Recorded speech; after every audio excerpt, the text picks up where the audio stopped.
আমরা সবাই কালীঘাট মন্দিরের যে সুইলুজ গেট, এই গেটের সামনে সবাই আমরা এসেছি।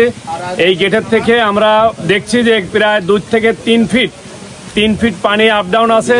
লতার বিলের পানি 3 ফিট কম, বিল ডাকাতিয়ার যে পানি, এই পানি 3 ফিট উপরে। অথচ এখানে এই সুইলুজ গেট আজকে যদি খুলে দেওয়া হয়, মানে 1 সপ্তাহের ভিতরে বিল ডাকাতের পানি কমে যাবে। কিন্তু বাধা হচ্ছে একটাই, সেই বাধাটি হচ্ছে যে এখানে পাহাড়পুর সহ বয়রার ভিতরে একাধিক বাধা রয়েছে, জাল রয়েছে, পাটা রয়েছে।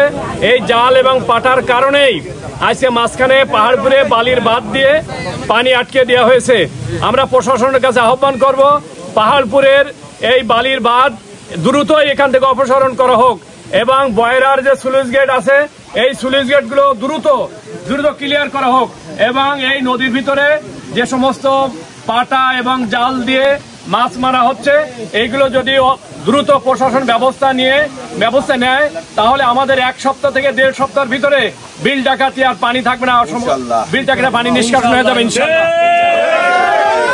আমরা আজকের প্রশাসনের কাছে বিনীত নিবেদন করব যে দ্রুত আপনারা এই পানিবন্দী মানুষদেরকে বাঁচান, ঘের বাঁচান, বিল ডাকাতি বাঁচান। আজকের একটা মানুষ যদি মারা যায়, কবর দেওয়ার জায়গা নাই। হিন্দু ভাইদের আজকে মারা গেলে তাদেরকে মানুষ পোড়ানোর জায়গা নাই।